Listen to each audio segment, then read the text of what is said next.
Alysa Liu is an incredible Olympic figure skating champion, but there's something interesting about her origin story, which includes surrogacy. There are some details here that Christians really need to understand and learn something from. Also, a discussion about healthy patriotism. What does it look like to be proud of your country in a way that is actually Christ-like? We'll be exploring all of this and much more on today's episode of Relatable. It's brought to you by our friends at Good Ranchers. Go to goodranchers.com. Use code Allie at checkout. That's goodranchers.com, code Allie.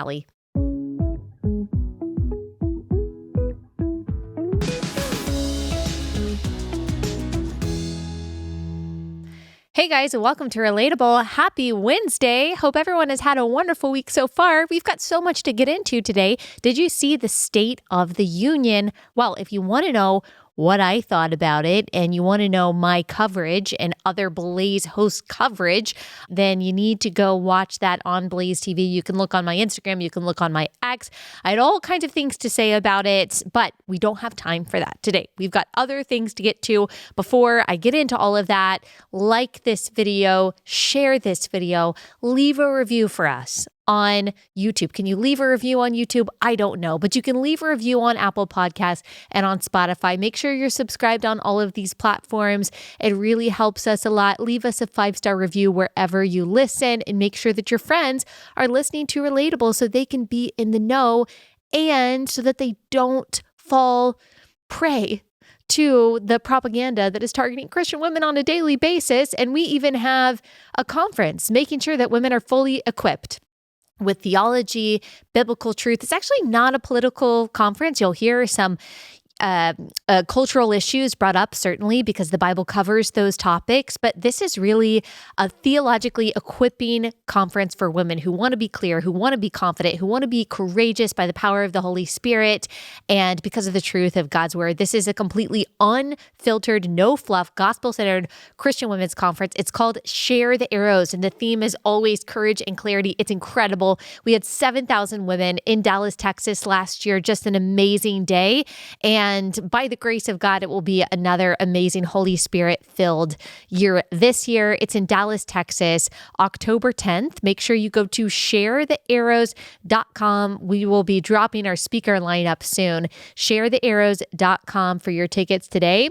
All right, let's get into the United States of America at the Olympics. So I know that most of you have probably been plugged into everything that's going on. I'm not going to do a whole recap of all of the gold medals that we won, although it was a lot, and how the U.S. dominated. We'll get into that a little bit when we talk about hockey.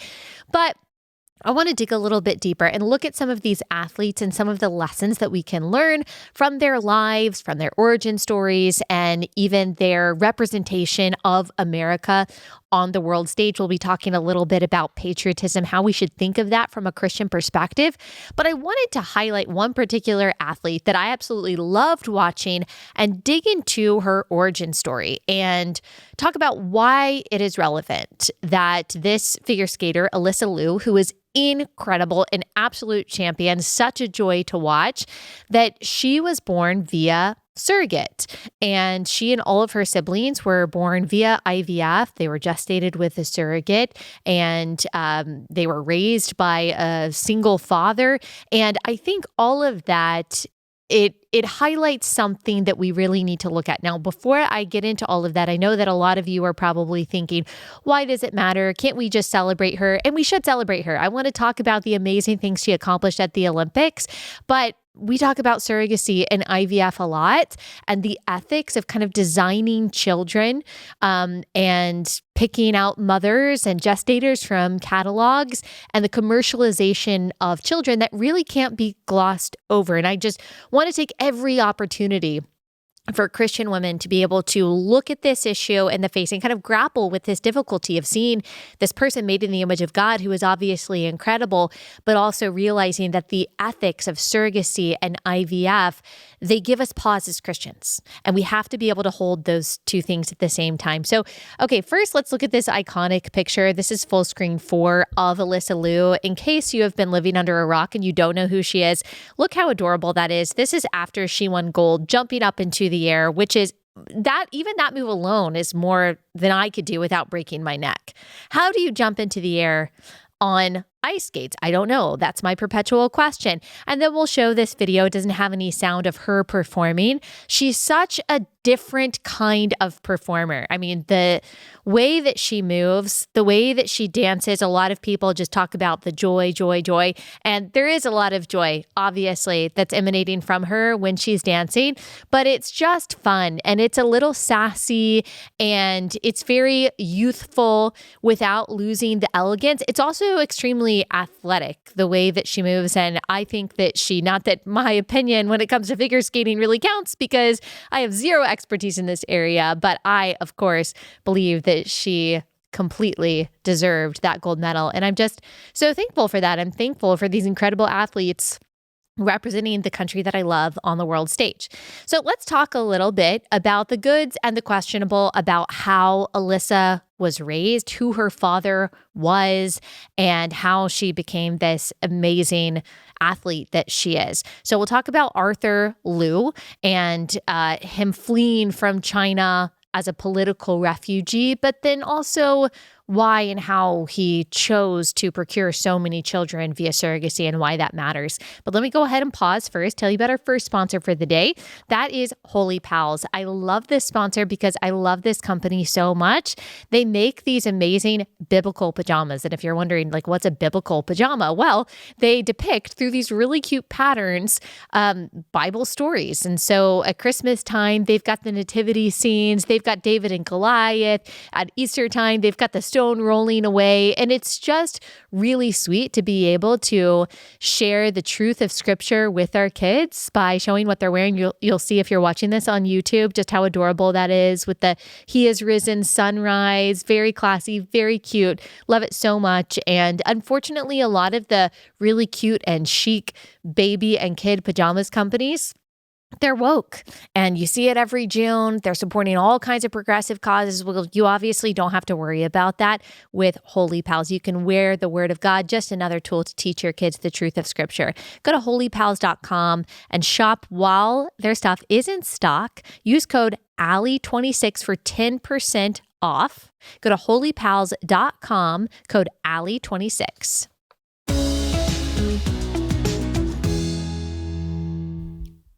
Okay, let's talk about Alysa Liu because he's been in the media a lot. This is Alysa's father. He fled China as a political refugee. He settled in the California Bay Area. He attended law school there, and that is also where he started a family.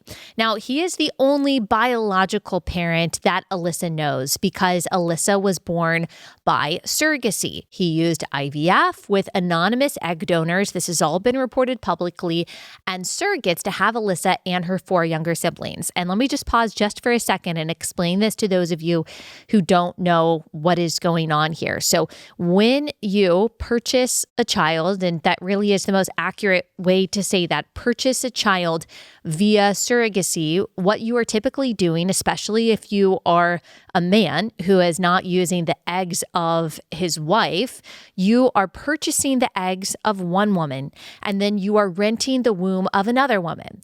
And these were reportedly strangers. That's typically how it is. It's actually encouraged that you don't have a kind of pre-existing personal relationship many times with these egg donors and these surrogates because it gets very emotionally messy. You don't really want the so-called egg donor, it's really an egg seller, to feel any claim over her biological child. And you don't want the surrogate, if you are the IP, which is the intended parent, what Mr. Liu was, you don't want the surrogate to be able to act upon the physiological and emotional, physical bond that she has created with this child that she's been helping grow for 9 months.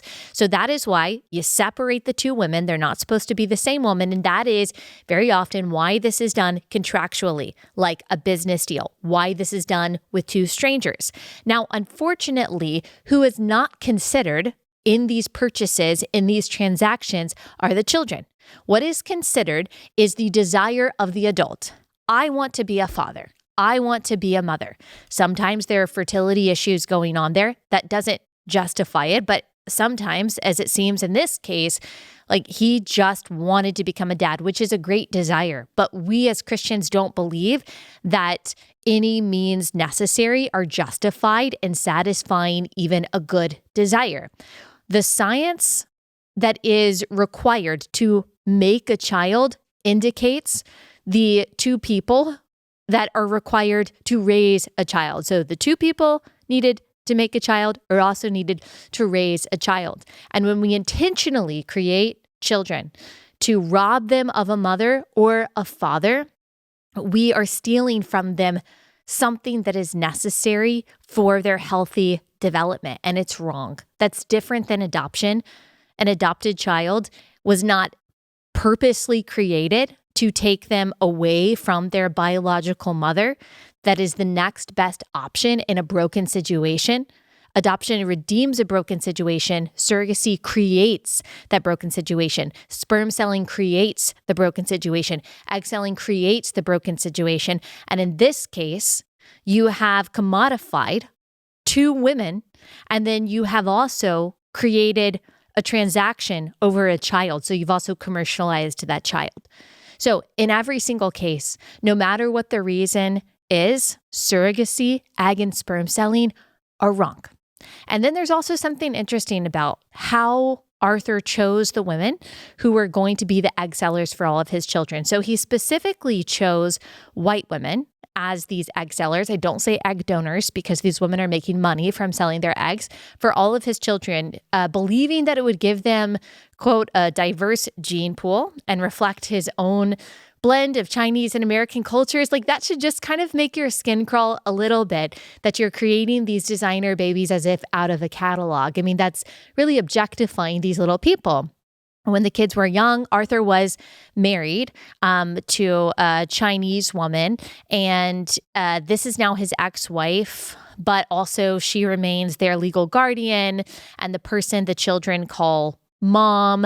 Around the age of 8, Alysa realized she looked different from her dad and his ex-wife. So I will just stop there and say that there is some conflicting wording and reporting around this. On the one hand, it seems like, yes, she is the legal guardian, but she's not interviewed. She is not visible. And also she's referred to as his ex-wife and not as their mother. So there's something strange going on there, which again makes sense. There's a lot of brokenness here. Arthur has said he doesn't know the identities of the egg donors or the egg sellers. There are no records available to reveal them, which just, again, points to something that we need to understand when it comes to egg selling, is that we are purposely cutting children off from half of their biological reality. And you don't get to know the fullness of your medical history. You don't get to know the fullness of your ethnicity. You don't get to know the fullness of your origin or your family's origin. And I think it's just an innate longing in all of us to know whom we are and from where we come. And we are robbing kids of that when we purposely make them for whatever designer purposes we want. If we look at how she was raised at 16, Alysa performed in the 2022 Beijing Winter Olympics, where she finished in 6th. This is according to People magazine. He saw her talent when she was at a young age and then wanted her to shine. And so she really probably didn't have, as a lot of these Olympians didn't really have like a typical childhood. She worked really, really hard her entire life to get to where she is today. And he even talks about how much he dedicated into her athleticism and excelling at figure skating on 60 Minutes. Here's someone. A single dad, he had 5 kids with the help of surrogates. Alysa was his oldest child, and her figure skating career became his second full-time job. I took her everywhere. I took her to Japan to learn from the top coaches there. I took her to Canada. How much do you think you spent to help her become the figure skater that she is? I would say $500,000 to $1 million. And that could probably be said by a lot of these Olympic parents. They invest a lot of time and energy and money into their kids, and I'm not condemning him. I'm not condemning him for that. I do think that the background there and her origin story is interesting. And it's just another opportunity for us to be reminded that, yes, while everyone, no matter the circumstances surrounding their conception, or surrounding their gestation or birth are made in God's image. We are glad Alysa is here. We are glad her siblings are here. It looks like they had a decent upbringing. I hope so. I think that's a good thing. And we can all celebrate her completely unapologetically while also saying, hey, like, there we have compassion for her to be robbed of her biological mom, just as we do all kids. Like, we have to be able to hold those two things, because if we don't, like if we get trapped in the emotional argument surrounding IVF, that are you saying you don't want all these people to be here, or surrounding surrogacy, or you saying that this person who had cancer shouldn't have the right to have a child? Well, the truth is that none of us has a right to have a child. Children are people.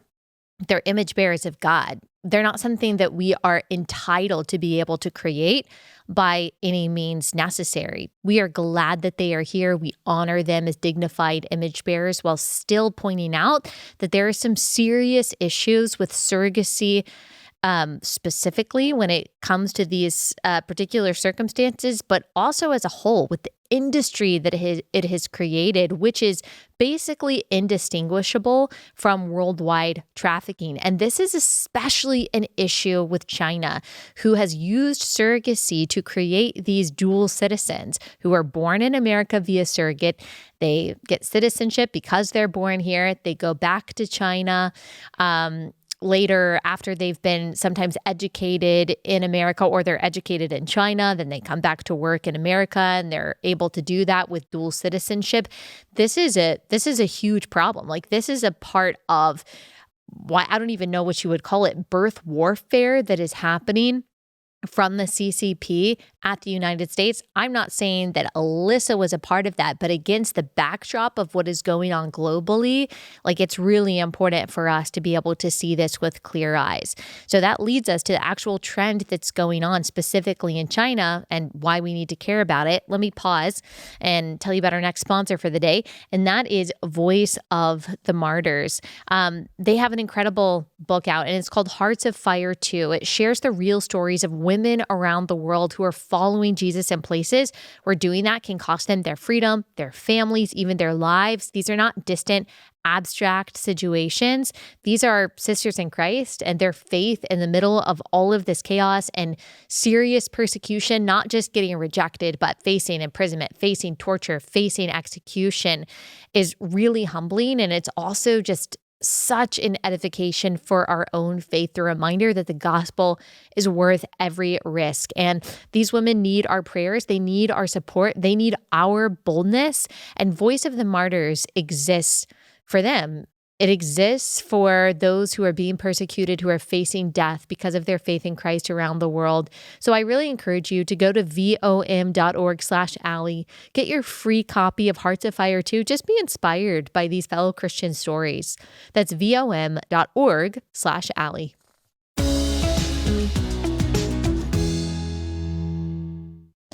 So we've talked about surrogacy a lot on the show, and we talked about it specifically in episode 1296 with Peter Schweitzer.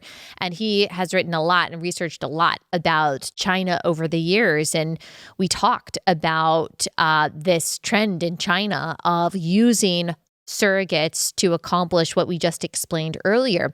And actually, recently, a Chinese couple, this is according to the New Yorker, I can't really pronounce their names, Guo Zhan Juan and Sylvia Zhang, were accused of hoarding and mistreating at least 26 children in their mansion in California. So this 65-year-old man reportedly wanted to build a large family so that one of his children could become president of the United States one day. And this couple allegedly set up their own surrogacy agency called Mark Surrogacy to make this happen, using his sperm and eggs from an anonymous egg seller to create multiple pregnancies through multiple surrogates across the country.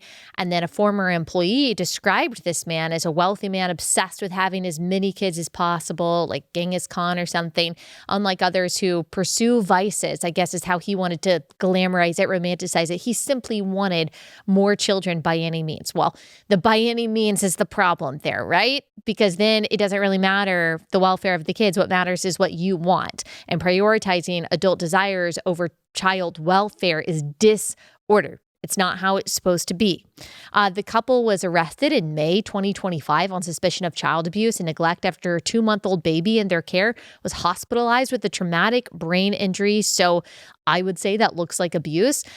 It is suspected that this baby was shaken or dropped by a nanny. So not only outsourcing conception to a lab through anonymous egg sellers, but also outsourcing the gestation to non-mothers of the children and then outsourcing the care for the children to other women. And so, I mean, how many steps do you have to take to avoid the God-ordained function of husband and wife creating and protecting children? I mean, how many women do you have to pay to make up for the role that one mom fulfills? Authorities raided their home in July 2025, removing 21 children, mostly toddlers and infants, all born via surrogates. They took them into protective custody while the couple was released on bond pending an ongoing state investigation.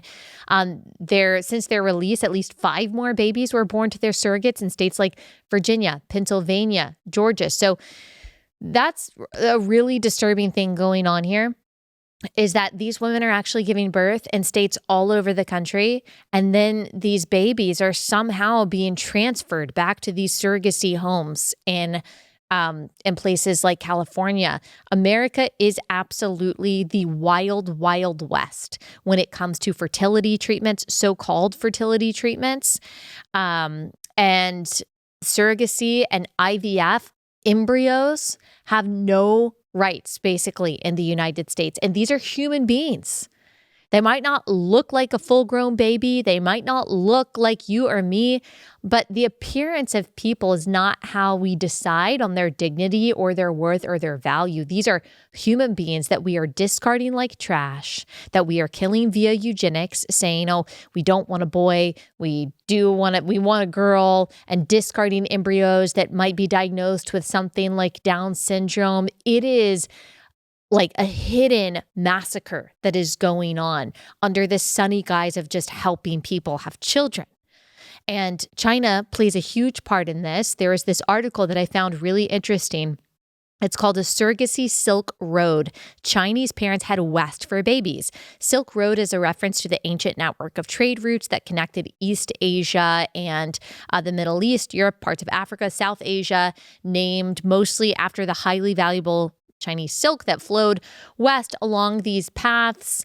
But it didn't just trade textiles and things like that, but also slaves. This was a slave route that traded people, especially young slave girls. So sex slaves throughout Europe, throughout the Middle East, throughout Asia, on this so-called Silk Road. And right now, China is grappling with low fertility rates that's threatening economic stability. Yeah, when you have a one-child policy for decades, as they did in the 20th century, when babies in the 3rd trimester were birthed and then slaughtered and then thrown into piles, especially if they were little girls, like that might cause some unforeseen consequences. By the way, population control always causes unforeseen consequences. Population, having too much or overpopulation rather, that we hear about from people like Bill Gates, that's a myth. By the way, it's a Malthusian conspiracy theory. We don't have an overpopulation problem. But China bought into that, of course, in the 20th century. Now they're dealing with the repercussions. And so they're trying to get as many kids as possible. And so they have this demand for international surrogacy. And it's not only that they want more children, and so they're trying to create as many as possible, but it also makes them a lot of money, especially when Chinese surrogates are paid to have these children. They're given money. International surrogacy is giving rise to alternative family structures in China. There is a professor, a researcher at the University of Freiburg with a PhD in social anthropology. He points out that the general preference for surrogacy as opposed to adoption in China is partially explained by the everlasting notion of bloodline. What's interesting is that Chinese aspiring parents hoping to start a family via surrogacy, according to this article, have no legal local options. Surrogacy is strictly prohibited under a law that was passed in China in 2001. Now, notice that it says legal. And earlier I said that China is making money from this. And they are making money from this, as well as benefiting from having more children, as well as benefiting from American Chinese dual citizenship that can grant them power and access into America. But there are illegal and very discreet services that exist in China that kind of work as travel agencies. They're named something different, kind of euphemistic, like a medical assistance facility, and you can use them to find you an egg seller and find you a surrogate from different countries that you can then use. And they're raking in tens of thousands of dollars. And the CCP is really turning a blind eye. So they say that they don't agree with this, or they say that surrogacy is illegal, but there's no specific structure actually to put sanctions on a surrogate mom. They're turning a blind eye to this, probably because it's helping them in a lot of ways.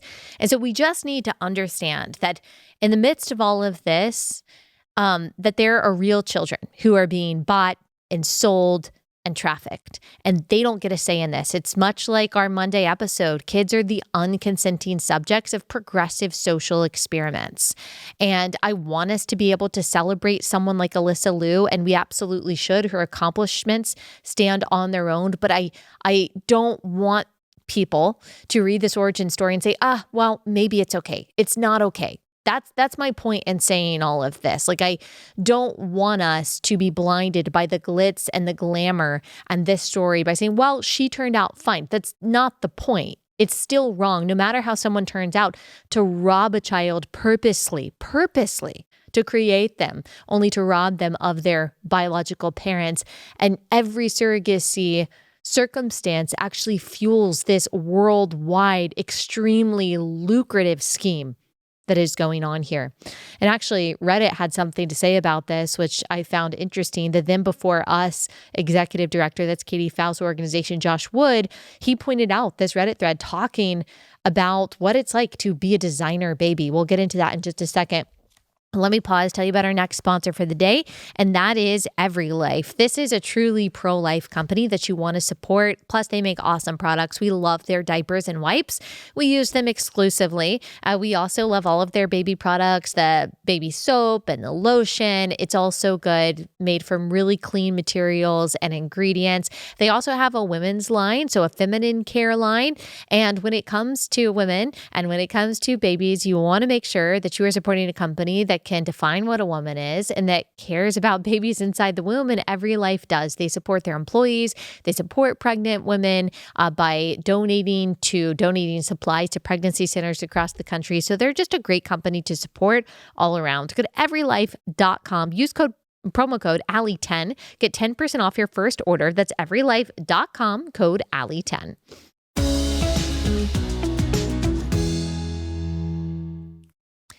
Okay, so Josh Wood posted a screenshot of a Reddit thread on X. He said the title of this Reddit post in True Unpopular Opinion. I guess that's the subreddit.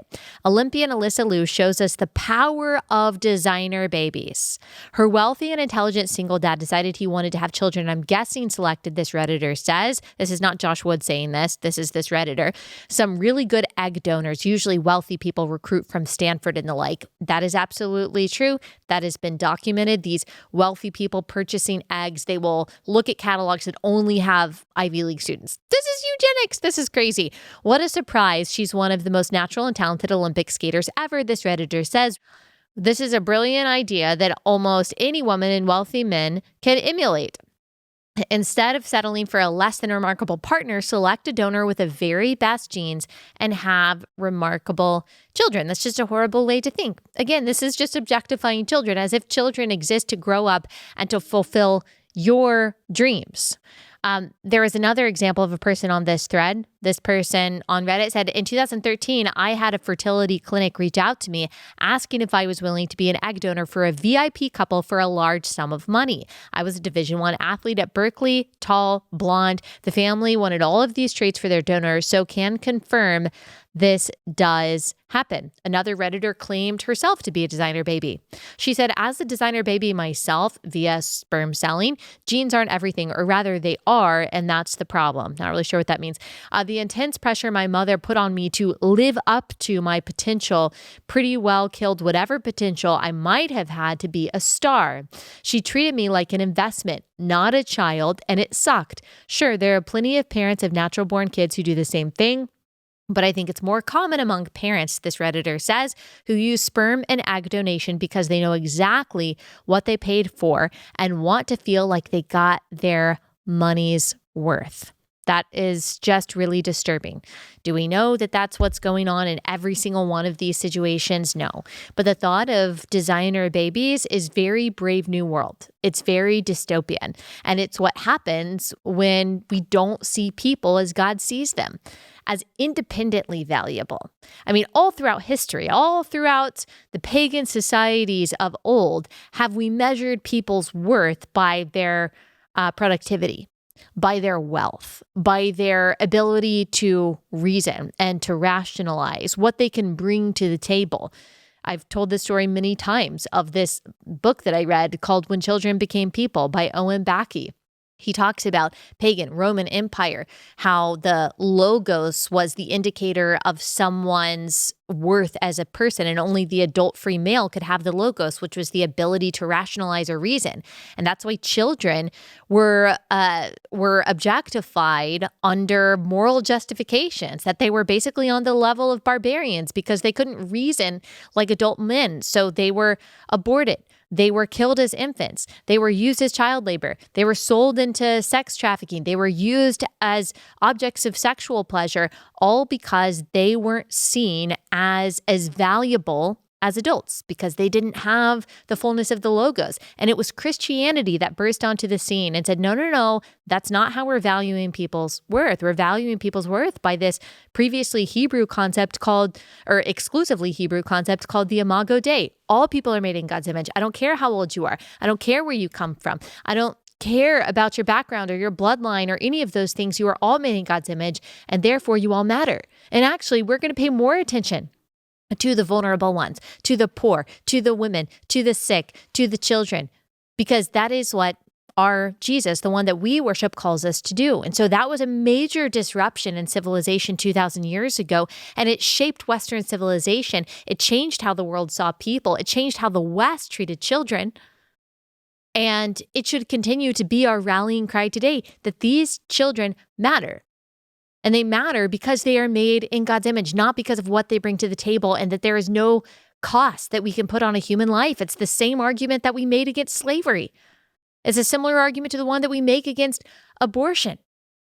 The people are made in God's image, and they all have the same innate worth. How we create them matters. How we gestate them matters. How we raise them matters. How we view them matters. How we talk about them matters. And I just don't want all of that to get lost as we look to the incredible accomplishment of being a gold medal Olympian. Yes, that is incredible. Applaud that 100%. But just remember what is going on when it comes to surrogacy in general around the world is something that is very dark and that Christians should not let up on. All right, let us shift gears just a little bit in talking about patriotism. But since we're shifting gears, let me just go ahead and pause, tell you about our second to last sponsor for the day. It's Alliance Defending Freedom. I love Alliance Defending Freedom, everything they stand for. They are fighting for Americans' First Amendment rights, especially our freedom of religion and our freedom to not be discriminated against because of our sincere Christian beliefs. They stand up for those who are standing up for their faith and are being unconstitutionally maligned for that faith. There is a high school junior in North Carolina named Gabby Stout. She was inspired by Charlie Kirk. She wanted to honor his legacy by painting a message on her school's Spirit Rock. She got permission from the administrators, but then when she wanted to put the message on there, which was a message that represented bravery and her faith, they reversed the policy and they accused her of vandalism, got her in trouble. The accusation even aired in the local news. She was punished for standing up for the biblical values that Charlie spent his life defending, and now Alliance Defending Freedom freedom is representing her and her First Amendment rights. If you want to support Gabby, support ADF, go to joinadf.com/Allie. See how you can get in the fight and support her. Joinadf.com/Allie.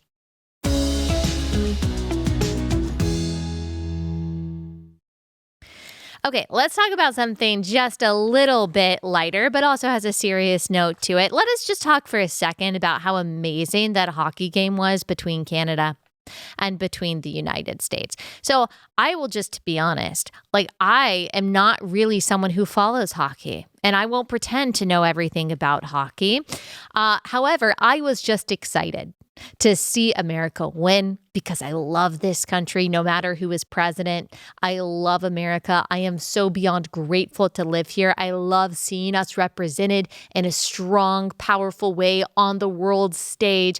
And so I'm always going to cheer on people. I also don't know that much about figure skating or in the Summer Olympics, the gymnastics or anything, but I'm still excited when our athletes do well. And especially when we beat smug Canada at their own game. Now, Justin Trudeau, just a few months ago, actually about a year ago in 2025, he tweeted, "You can't take our country and you can't take our game." And then the White House responded with this about a year later. And that would be a bald eagle trampling on a goose, which is, I even said goose, kind of like a goose would talk.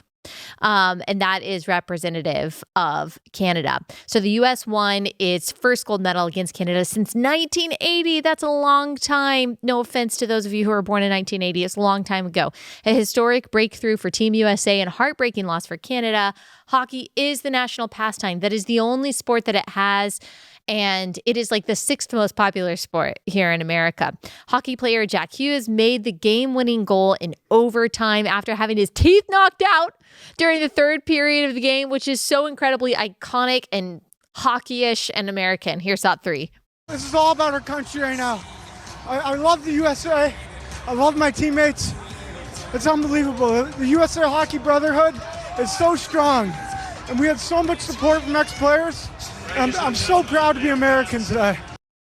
So sweet. The story of him and his brother and how they were raised to just be excellent and to love hockey is really, really cute. And then we have this. We have this incredibly iconic picture. Knocked out teeth, draped in the American flag, with his fist in the air. Just amazing. I mean, this needs to be on the cover of Time magazine. I saw someone say, forget the Louvre, put this in every Buffalo Wild Wings in America. Completely agree. It should be on a Wheaties box. Unfortunately, something like this has become political. Like there is one side of the aisle that believes patriotism is something that should be tempered and nuanced. And yes, of course, we shouldn't idolize any president. We shouldn't idolize our country. Our citizenship in America shouldn't supersede our value of our citizenship in heaven. But as I'll explain, it's good to be proud of your country. And it really doesn't matter who's in the White House. Like you are celebrating the values that has made America in its 250 years the freest and the greatest and the most entrepreneurial country in the world. How amazing is that? That has championed the cause of human rights in so many ways for the past 2.5 centuries. Here's the men's hockey team just singing the national anthem with all their hearts. Love it. Stop 4.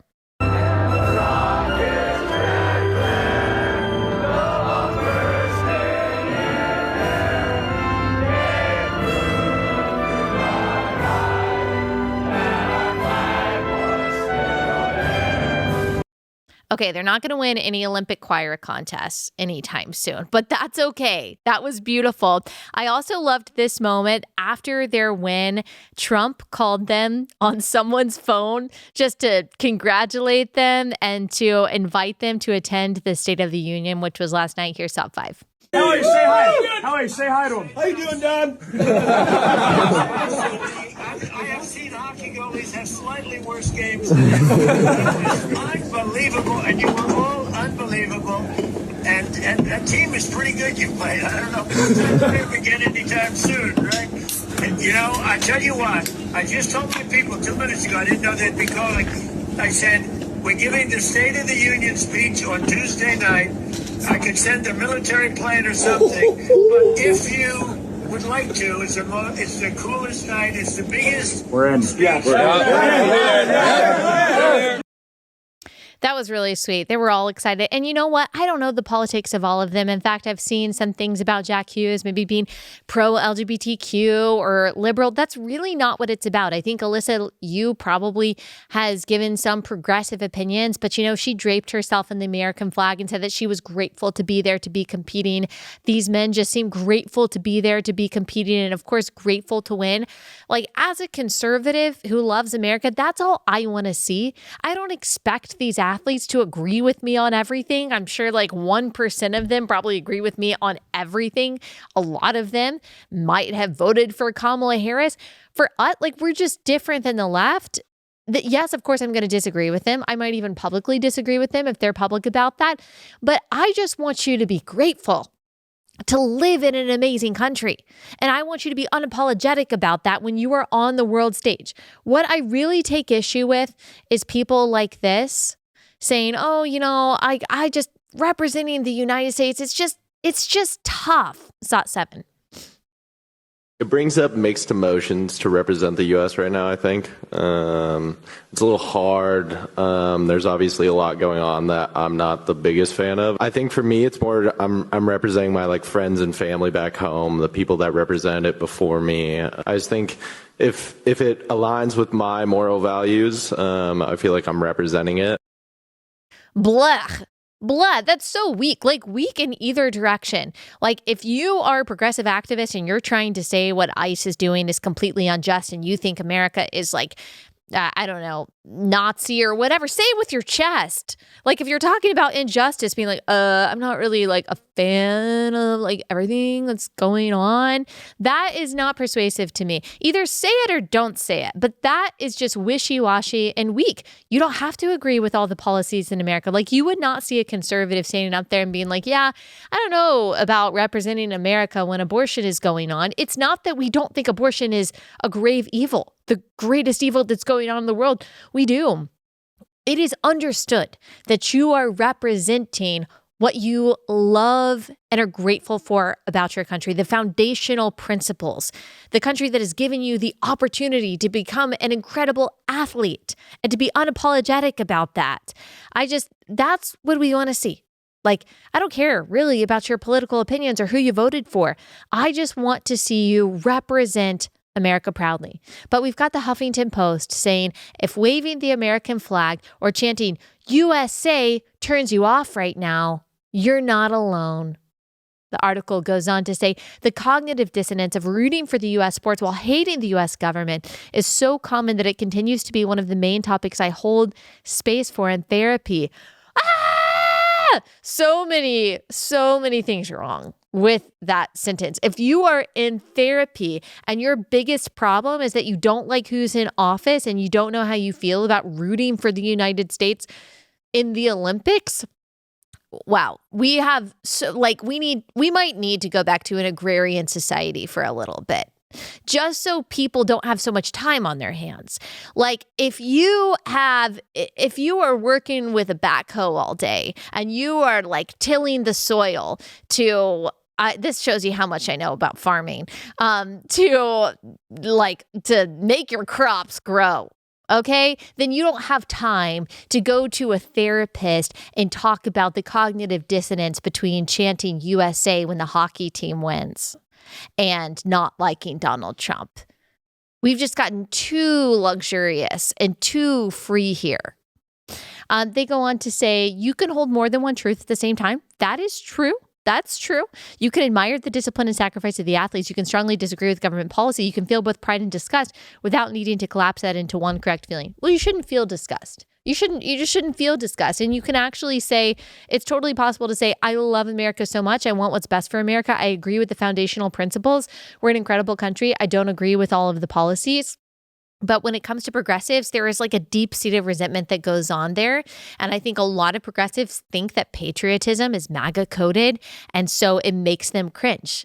They don't like it. I'm not saying all progressives, but typically when you see an American flag waving in front of someone's house, like, you know that that person is conservative. It should not be that way. I wish it weren't that way. In fact, I can really respect someone who is progressive, but is like, yeah, I think we should put the interests of our country first. And so, of course, I believe in like getting crime down. Of course, I believe in closing our border. You can't love our country and not believe that we have a right to sovereignty. Like, of course, I believe in ensuring that our country is economically prosperous. Of course, I believe in the Constitution and the founding documents, but we just disagree on some of the policies of how to protect those things. I can respect that. That's not where we are.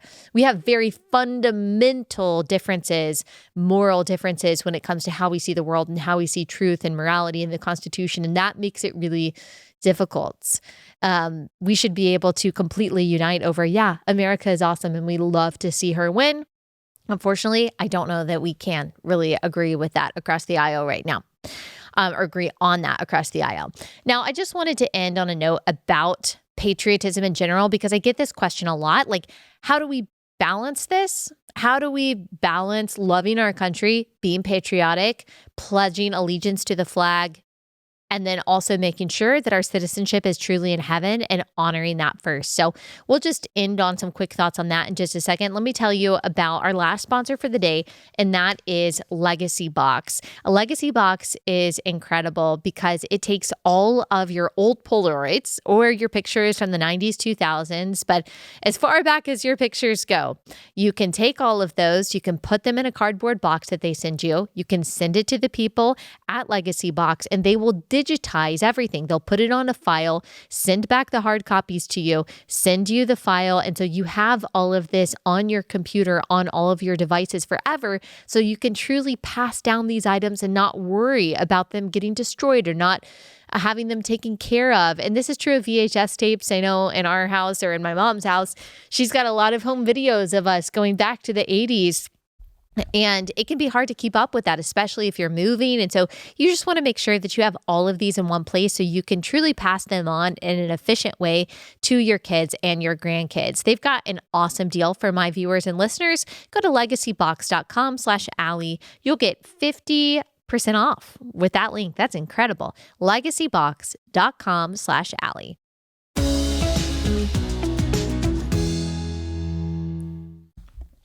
Okay, where I go when I think about patriotism, which you could define in a variety of ways, for me, I see it as gratitude.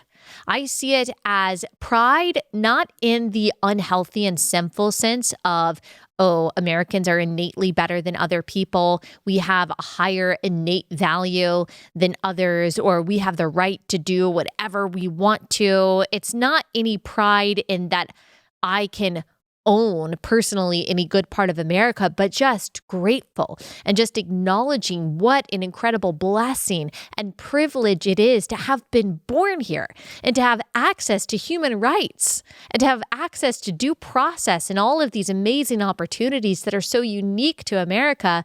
And as we're raising children and we're talking to them about how the world works and even watching the Olympics, actually, our oldest has a lot of questions. What is that country? What is that flag? She even asks, is that a good government? Is that a bad government? What's the worst government? Why are they a good or bad government?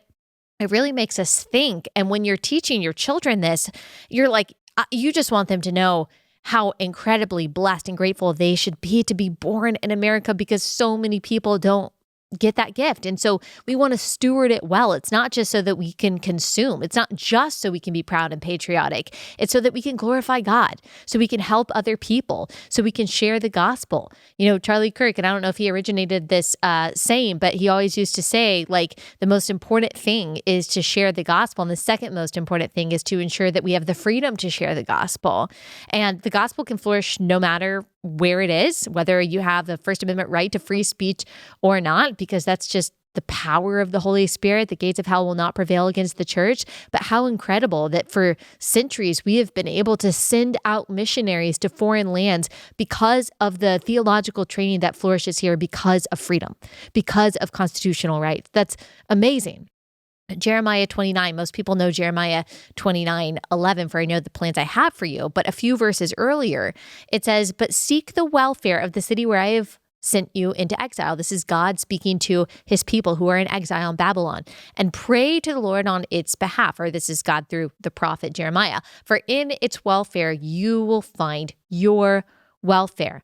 So I love that verse that God has providentially placed us, specifically as Christians, because we are also exiles in this world. So there's a parallel here, to seek the welfare of the city that we are placed in. So when people say politics don't matter, I don't want to involve myself, I don't care what's going on in our country, that is an incredible privilege that you have to not care and that your life is still pretty great without you even knowing what's going on in your government. That is because of the sacrifice and the blood and sweat and toil that has gone into creating a constitutional republic where you can feel safe and you can make money and you can have rights even if you have no clue what's going on.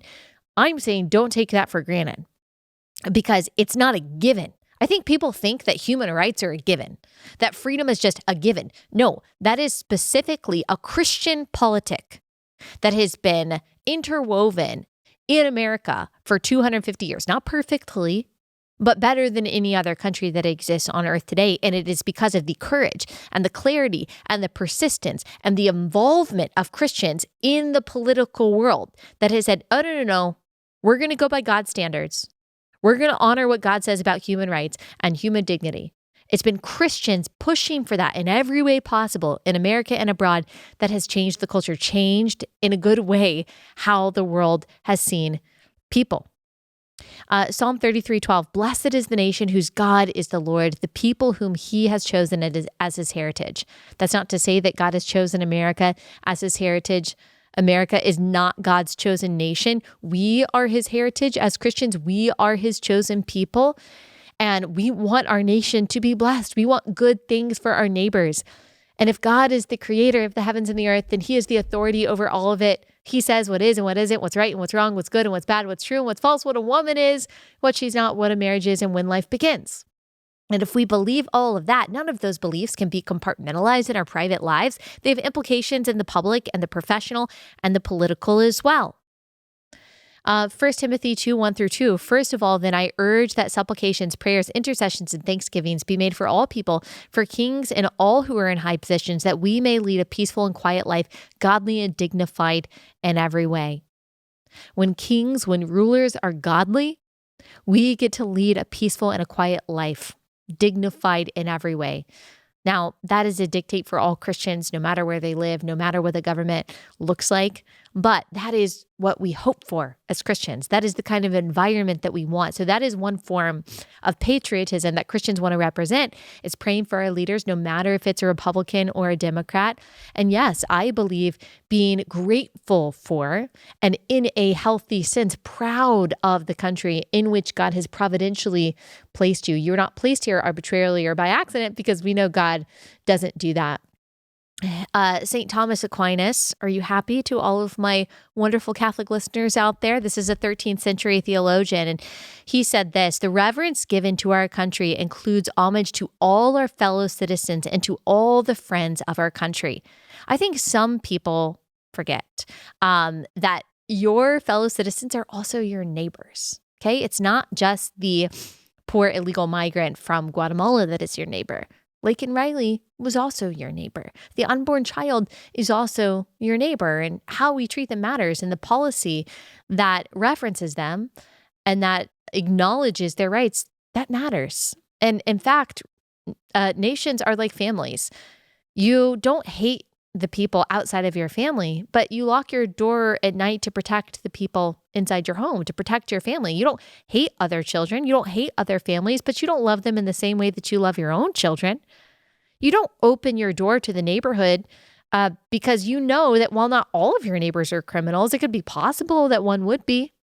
And it wouldn't be loving to invite strangers into your home and say, take our food, take our children's bed. Sorry, kids, you're going to have to figure it out. That wouldn't make you a good Christian. That wouldn't make you a loving neighbor. That would make you a bad parent. And God, being a God of order, has created these spheres for our loves, for our attention. Remember, nations were God's idea. He established the idea of a nation. He established the idea of laws. This is his idea. Government is his idea. that is an establishment of order for our good. And it is okay for us to have an order and a priority of loves that focuses on those in our lives, those in our nation, and their welfare. Augustine in City of God talks about this concept as well. I won't read the entire quote, it's long, but he teaches that Christians as pilgrims, exiles, sojourners in this world, in our earthly dwelling, our earthly city, should actively desire, maintain, and work for peace and order. Because peace and order protects us. It protects our neighbors, our most vulnerable neighbors, the poor, especially the child, maintaining the order of the family, of marriage, even civic authority, the maintenance of law that honors the dignity and the right of the human being. That is one way we can love our neighbor. So that's why I talk about things like surrogacy.